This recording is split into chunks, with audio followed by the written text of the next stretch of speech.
Gulistan news में आप सभी का एक बार फिर खैर मकदम करते हैं। जोजिला पास खुलने के बाद गाड़ियों के आमद-रफ्त के लिए बहाल किए जाने के बाद लगातार हर साल एक शिकायत हमें देखने को मिलता है और पैसेंजर्स की जानिब से, जिसमें ख़ास करके टैक्सी फेयर की हाइक को लेके, किराए में बड़ी जो है इजाफे को लेके बहुत सारे पैसेंजर्स का शिकायत आता है। और इसको मद्देनज़र रखते हुए आज हम इस हवाले से बात करना चाहेंगे। हमारे साथ बात करने के लिए मौजूद हैं असिस्टेंट रीजनल ट्रांसपोर्ट ऑफिसर खादिम हुसैन साहब। खादिम साहब, हमारे साथ जुड़ने के लिए बहुत बहुत शुक्रिया। सबसे पहले जो रेड लिस्ट के बारे में बात करना चाहेंगे और साथ ही साथ इस प्रोग्राम में हम जिस तरह से आउटसाइड के जो व्हीकल्स थे उनका रजिस्ट्रेशन का प्रोसेस शुरू हुआ था, तो उसको मद्देनज़र रखते हुए जिस तरह से एक ऑर्डर आया कल common Jammu Kashmir and Ladakh high court की जानिब से कि जो रजिस्ट्रेशन का प्रोसेस है उसको कॉश किया था, उसको मद्देनज़र रखते हुए भी आप तक इन्फॉर्मेशन पहुंचाना चाहेंगे, क्लैरिफिकेशन पहुंचाना चाहेंगे।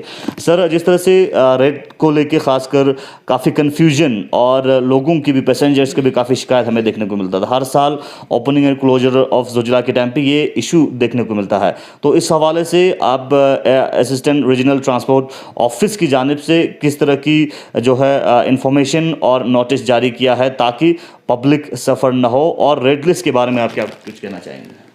इसाक साहब, देखो, रेड लिस्ट तो हमने पहले ही पब्लिक डोमेन में हमने इसको रखा है।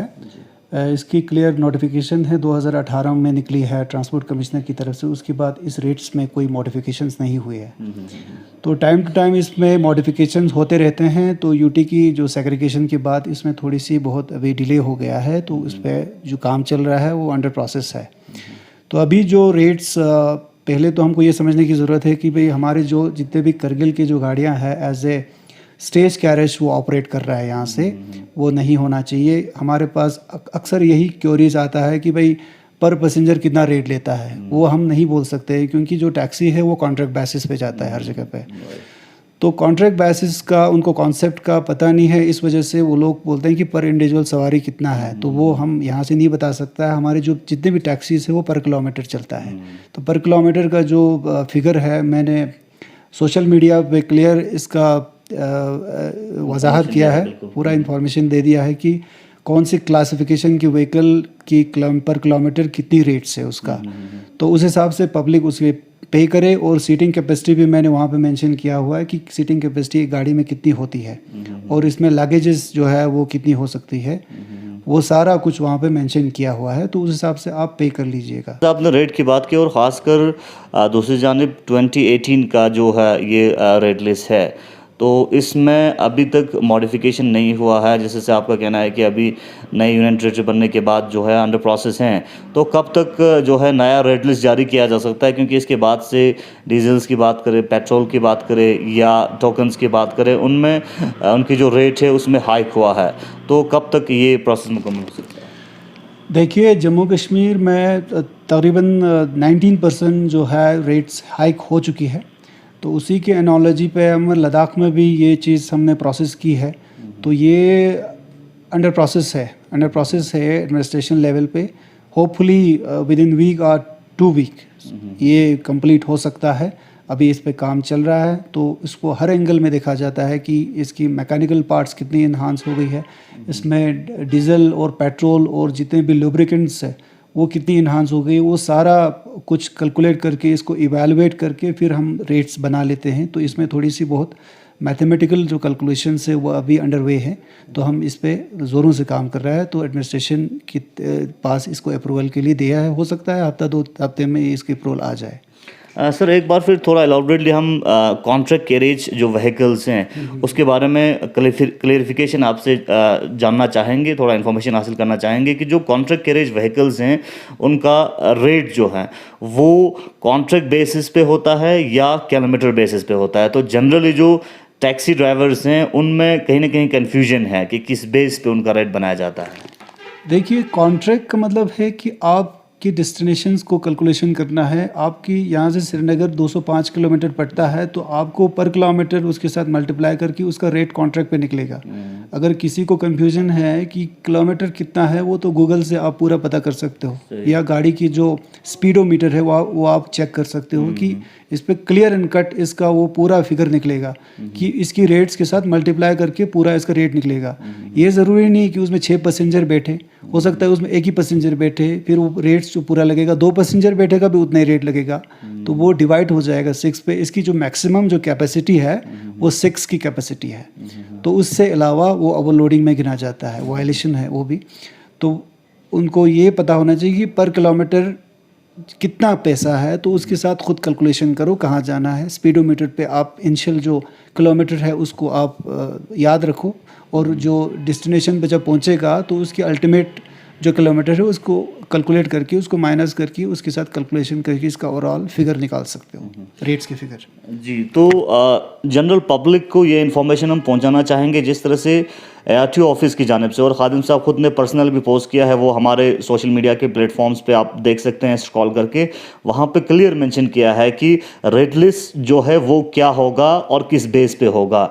और उसके अलावा भी पब्लिक के लिए ये भी इन्फॉर्मेशन दिया है कि अगर कहीं पे कमी पेशी आता है या ड्राइवर की तरफ से आपको ज़बरदस्ती किया जाता है, तो उस हवाले से जो है वहाँ पे कंसर्न जो कॉन्टेक्ट नंबर्स दिया है, जिसमें पुलिस, बहुत सारे पुलिस पोस्ट्स का नंबर भी है और ARTO ऑफिस का भी नंबर है, तो उन पे आप राबिता करके अपने ग्रीवेंस, अपने इशू वहाँ पे आप रख सकते हैं। और जो रेड लिस्ट हैं वो 2018 के बेस पे जो रेड लिस्ट जारी किया है उसी के हिसाब से आपको पे करना है। तो कंप्लेन से रिलेटेड मैं एक चीज़ बताना चाहूँगा, हमारे जितने भी व्यूवर्स हैं और जितने भी हमारे जो पैसेंजर्स हैं, अक्सर देखा गया कि ये लोग व्हाट्सएप पे और हमारे पास कोई मैसेज करता है या फ़ोन कॉल्स पे कंप्लेन करता है, ये कोई बेस नहीं होता है किसी के खिलाफ एक्शन लेने के लिए।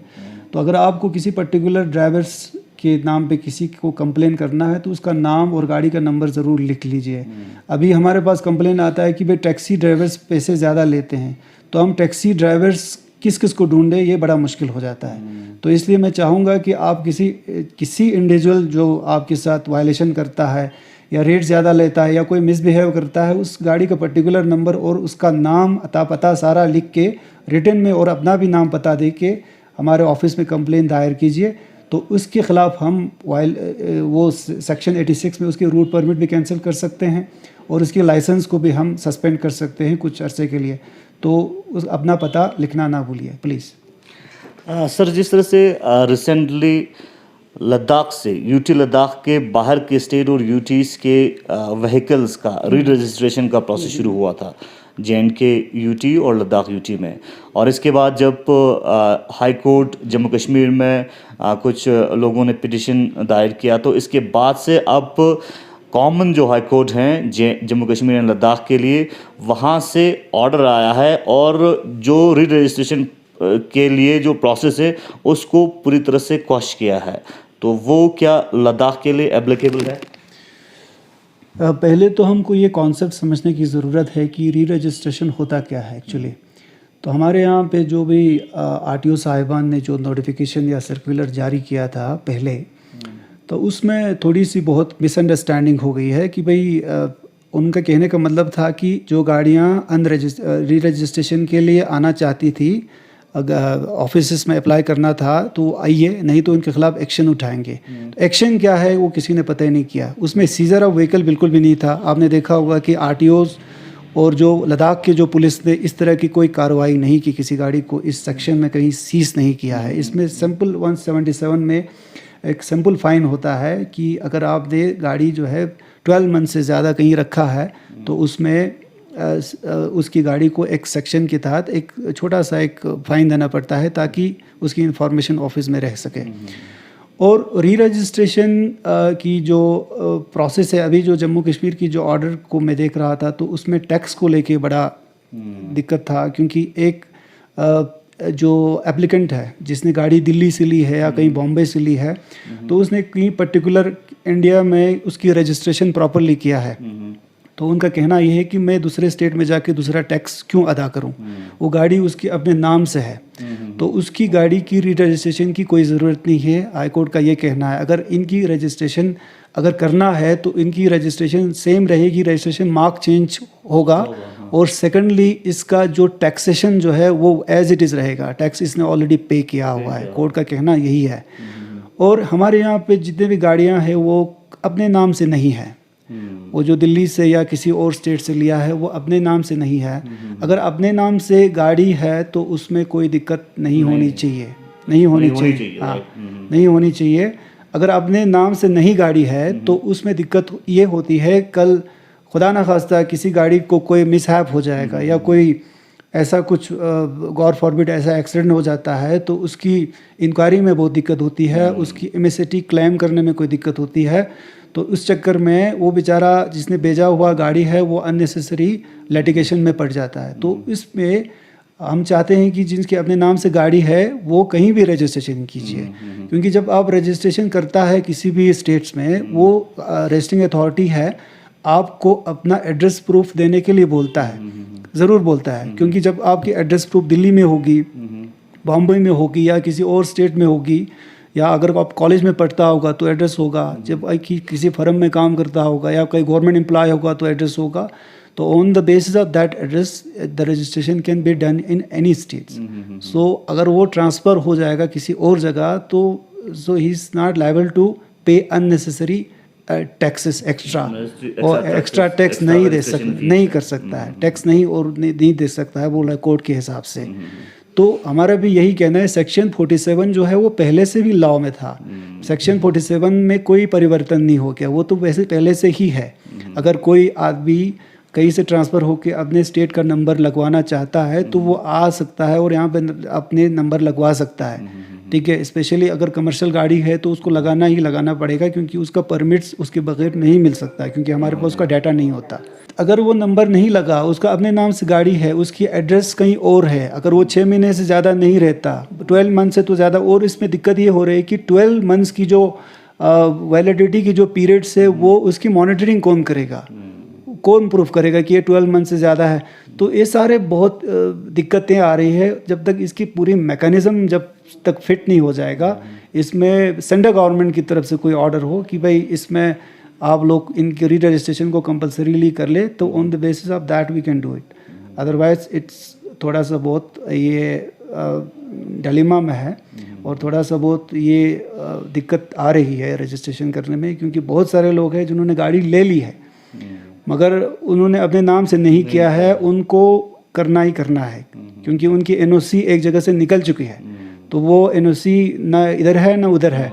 तो या एनओसी वापस अपने रजिस्ट्रिंग अथॉरिटी में आप लोग सबमिट करें, या यहाँ पे जहाँ पे इन्होंने एनओसी इशू किया है उस रजिस्ट्रिंग अथॉरिटी में उसको सबमिट करें।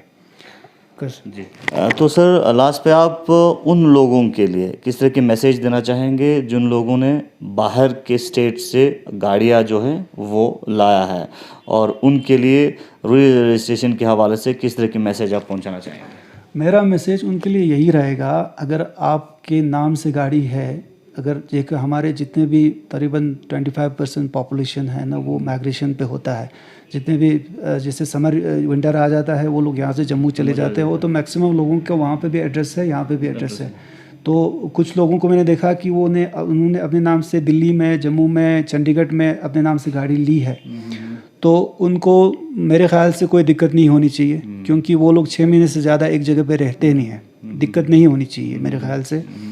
अगर वो लोग ज़्यादा 12 मंथ से ज़्यादा एक्सीड करते हैं, 12 मंथ से ज़्यादा एक्सीड करते हैं, तो उनको एक जगह पे जहाँ पे ज़्यादा मैक्सिमम रहते हैं वहाँ पे उनको रजिस्ट्रेशन करवाना चाहिए। और जिनकी अपने नाम से गाड़ी नहीं है तो तुरंत अपने नाम से, चाहे आप करगिल में लगा दे, श्रीनगर में लगा दे, जम्मू में लगा दे, जो भी आपका फिजिबिलिटी है, जहाँ पे आप ज़्यादातर रहते हैं वहाँ पे आप अपनी रजिस्ट्रेशन करवा दें, क्योंकि जब तक गाड़ी आपके नाम पे रजिस्ट्रेशन नहीं होगी, कोई भी जो ऑफिशियल पोर्टल जैसे कि डिजी लॉकर है, हमारे पास एम परिवहन है, आप अपने पेपर्स को वहाँ पे अपलोड नहीं कर सकते, तो उससे दिक्कतें हो सकती है। जब भी कोई पुलिस अथॉरिटीज़ या मोटर व्हीकल डिपार्टमेंट की कोई अथॉरिटीज़ आपको फिज़िकल वेरिफिकेशन करता है पेपर्स के लिए, तो उसमें आपको थोड़ी दिक्कत हो सकती है, क्योंकि हाई कोर्ट ने भी बोला है उसकी पेपर्स की जो स्क्रूटनी है उस पर कोई पाबंदी नहीं है। कोई भी अथॉरिटी इसकी पेपर की स्क्रूटनी प्रॉपर्ली कर सकता है, डॉक्यूमेंटेशन की जांच कर सकता है, गाड़ी की जांच कर सकता है। उसमें हमेशा हमको मेंटली प्रिपेयर्ड रहना है कि गाड़ी की स्क्रूटनी होगी, ठीक है ना। उसमें आपको कोई डरने की बात नहीं है। जब गाड़ी आपकी 100% करेक्ट होगी तो आपको आराम से रोड पे चलाने पे कोई दिक्कत नहीं आनी चाहिए। बहुत बहुत शुक्रिया, बहुत बहुत शुक्रिया। हमारे साथ बात कर रहे थे आरटीओ कारगिल खादिम हुसैन, और खादिम साहब ने एलॉबरेटली बहुत सारे इश्यूज़ पे अपना क्लैरिफिकेशन दिया और लोगों को इन्फॉर्मेशन पहुंचाया। बने रहिए गुलिस्तान न्यूज़ के पल पल के अपडेट के लिए। मूसा तुमेली के साथ मोहम्मद इसाक। टैक्सी यूनियन कारगिल के प्रेसिडेंट मोहम्मद इब्राहिम हमारे साथ हैं। हमारे साथ जुड़ने के लिए बहुत बहुत शुक्रिया। जिस तरह से टैक्सी के किराए को लेके, फेयर को लेके एक कन्फ्यूजन लोगों के बीच में और लोगों की शिकायत बार बार आ रहा था, इसके बाद से आरटीओ की जानिब से प्रॉपर नोटिफिकेशन जारी किया। तो टैक्सी यूनियन कारगिल की तरफ से किस तरह की मैनेजमेंट किया है ताकि जो रेट अप्रूव्ड हैं वो जो है चार्ज किया जाए पैसेंजर्स के लिए, उसमें जो है पैसेंजर्स को कमी पेशी ना हो, प्रॉब्लम फेस करना ना पड़े किराए को लेके। तो किस तरह के इंतजामात किया है अपने ड्राइवर्स को, आपके जो है टैक्सी यूनियन की तरफ से किस तरह की इंस्ट्रक्शन दिया है? बिस्मिल्लाहिर्रहमानिर्रहीम। तो इसरार साहब, हमारा ऐसा है टैक्सी का जो फेयर चार्ज है वो हमारा पिछले 21 का जिस तरह से डीजल में बढ़ा है, जिस तरह स्पेयर पार्ट्स में बढ़ा है और गाड़ियों के जो टैक्स में बढ़ा है, उन सब का अभी हमारा रिसेंटली कुछ मीटिंग हुआ था। हमारा एक्स प्रेसिडेंट साहब वहाँ पे, सारे ट्रांसपोर्टर्स वहाँ पे थे, तो आरटीओ साहब, आरटीओ लद्दाख भी वहाँ मौजूद थे। तो उन्होंने एक मीटिंग किया था, वहाँ से कुछ अभी नया जो रेट का वो करके गए थे, तो अभी वो अंडर प्रोसेस है। तो हम भी चाहते हैं कि वो जल्द से जल्द लोगों के सामने आए। तो अभी फ़िलहाल हमारा जो रेट है, जो पिछले साल जो रेट था हमारा, जो तो स्टूडेंट यूनियन हमारा अलसवाज के सेक्रेटरी साहब ने भी फ़ोन किया था, तो हमने उनको वही बताया था जो पिछले साल हमारा जो चार्ज लगता था तो उससे एक्स्ट्रा आपको पे नहीं करना है। अगर बाई चांस अगर एसओपी अगर फॉलो करना पड़े तो उसी हिसाब से आपको मैक्सिमम चार्ज करना पड़ेगा। तो अभी सोशल मीडिया में घूम रहा है, चाहे इल्ज़ाम कहे जो कहें कि रेट ज़्यादा ले रहे हैं, ये कर रहे हैं, तो अभी तक हमें कोई कंप्लेन हमें मौसूल नहीं हुआ जी। अच्छा। ना रिटन में ऐसे ही ना वर्बली कोई हमें कंप्लेन आया। खाली हमें जनरल सेक्रेटरी अलसवाज की तरफ से यही फ़ोन पे यही बात हुआ था कि आपका फेयर क्या है जम्मू से कारगिल तक का। तो मैंने उनको साफ ही बता दिया था जो पिछले साल चलता था हमारा 2200, 2400, 2500, क्योंकि उसमें हमारा आपको पता ही है कारगिल का जो भी टैक्सी है वो डोर टू डोर सर्विस देते हैं अंडर 5 किलोमीटर के अंदर। तो उस हिसाब से हमारा 2500 रुपये पिछले साल का हमारा फेयर था। तो उस हिसाब से मैंने उनको बोला भी था और बाद में उन्होंने पोस्ट भी किया था। जो रेट लिस्ट जारी किया है उसी के हिसाब से ही जो है किराया जो है वो ले रहे हैं आपके जितने भी टैक्सी ड्राइवर्स हैं। तो उसमें पैसेंजर्स को परेशानी होने की ज़रूरत नहीं है, तो वही पे करके उनको आना है। जी, पैसेंजर्स से भी मैं यही कहूँगा कि अगर एसओपी फॉलो करना पड़े तो 4 आदमी, हमने 4 पैसेंजर बिठाना है। तो आप किसी पैसेंजर से अगर एक्स्ट्रा चार्ज, अगर हमारा कोई कारगिल का जो यूनियन के अंडर में जो टैक्सीज आता है तो उनमें से अगर कोई एक्स्ट्रा चार्ज अगर कोई करता है तो वो हमें कंप्लेन कर सकते हैं विद प्रूफ, तो हम उसके ख़िलाफ़ एक्शन ले सकता है। वरना तो ऐसा है कोई प्रूफ नहीं होगा, कुछ नहीं होगा, हम भी ऐसे ही नहीं कह सकते किसी को। तो वो यहाँ पे हमारे ट्रैफिक पुलिस बैठे हुए हैं, ARTO बैठे हुए हैं, वहाँ पे भी कंप्लेन कर सकते हैं। वो अपने हिसाब से वो ऑथराइज है, तो टैक्सीज़ का परमिट का होगा, जिस चीज़ का भी होगा तो वो अपने हिसाब से एक्शन ले लेंगे। और यूनियन के हिसाब से हमको उनको जो फ़ाइन कराना होगा, जो कराना होगा वो हम करेंगे, उतना हम उनको यकीन करा सकते हैं पैसेंजर्स को। Thank you. इब्राहिम साहब, मैं जानना चाहूँगा जिस तरह से union territory Ladakh union territory बनने से पहले टैक्सी यूनियन कारगिल की बात करें तो परमिट को लेके भी उनकी काफ़ी इश्यूज़ हमें देखने को मिल रहा था। तो इस वक्त क्या स्थिति है, हालात क्या है, परमिट को लेके किस तरह की प्रोसीजर जो है वो आगे पहुँचा है, हालात इस वक्त प्रोसेस स्टेटस क्या है? ये हमारा तो यही कहना है कि पहले भी हमारा जो JNK परमिट रहता था, तो अभी JNK को 2 यूनियन टेरिटरीज़ में बाइफिकेशन होने के बाद तो अभी भी हम यही चाहते हैं कि हमारे यहाँ ख़ासकर लद्दाख का जो भी टैक्सीज़ है तो 90% टैक्सीज़ जो है वो ऑल JNK रूट का परमिट उनके पास पहले से ही है। तो हम यही चाहते हैं कि हमारा जो परमिट हो उसमें JNK प्लस यूटी लद्दाख ऐसा करके कुछ ऐसा कोई राय हल निकालें जिससे हमको कश्मीर जाने में, जम्मू जाने में कोई परेशानी ना हो, क्योंकि हम तो एडमिनिस्ट्रेशन से, यूटी एडमिनिस्ट्रेशन से हम यही चाहते हैं कि हमारा परमिट जैसे पहले था एज इट इज़ रहे। तो उसके लिए हम गवर्नर साहब का बहुत ही मशकूर है कि हम उनको रिक्वेस्ट करते हैं कि हमारा जो भी ऐसा यूटी के जगह जगह और JNK के जगह के परमिट जो है वो रहे। आखिर पे आप कुछ अपने यूनियन की तरफ से जनरल पब्लिक को मैसेज देना चाहेंगे? हमारे यूनियन, टैक्सी यूनियन करगिल की तरफ से तमाम पब्लिक को यही मैं मैसेज देना चाहता हूँ, क्योंकि आप रूमर्स पे यकीन ना करें। जो भी आपको कोई परेशानी होता है हमारे टैक्सी ड्राइवर्स की तरफ से या हमारे कोई यूनियन की तरफ से, तो वो हमें डायरेक्टली कांटेक्ट कर सकते हैं। हमारा ऑफिस भी पता है और हमारे टैक्सी स्टैंड भी पता है, तो वहाँ पे आके आप कंप्लेन कर सकते हैं। अगर हमारे काउंटर से कोई गाड़ी निकलता है, अगर हायर करके कोई गाड़ी लेता है तो उसको बराबर फेयर होगा। बाकी बाज़ार में चलती गाड़ियों का तो हम सारे का रिस्पॉन्सिबिलिटी हम नहीं ले सकते हैं। तो बराए मेहरबानी रूमर्स पे भरोसा कम करें। तो जो भी आपके हमारे कुछ कंप्लेन अगर होगा तो हम डायरेक्ट हमसे कांटेक्ट कर सकते हैं। शुक्रिया, बहुत बहुत शुक्रिया। हमारे साथ बात कर रहे थे Mohammad Ibrahim, taxi union president Kargil. और जिस तरह से टैक्सी यूनियन की जानिब से क्लियरली ये कहा जा रहा है कि प्रेसिडेंट साहब की जानिब से ये कहा जा रहा है कि अगर किसी भी ड्राइवर की जानिब से फ़ेयर में इजाफ़ा किया जाता है, अप्रूव्ड रेट से ज़्यादा फ़ेयर जो है किराया लेता है, तो जो पैसेंजर हैं वो प्रॉपर प्रूफ के साथ रिटन कंप्लेन कर सकते हैं, तो उसके ख़िलाफ़ यहाँ से कार्रवाई होगा। टैक्सी यूनियन के साथ साथ ARTO की बात करें, पुलिस ऑफिशियल्स की बात करें, उनकी तरफ से भी कार्रवाई होगा। बने रहे गुलिस्तान न्यूज़ के साथ। पल पल के अपडेट के लिए मूसा तुमेली के साथ मोहम्मद इसा।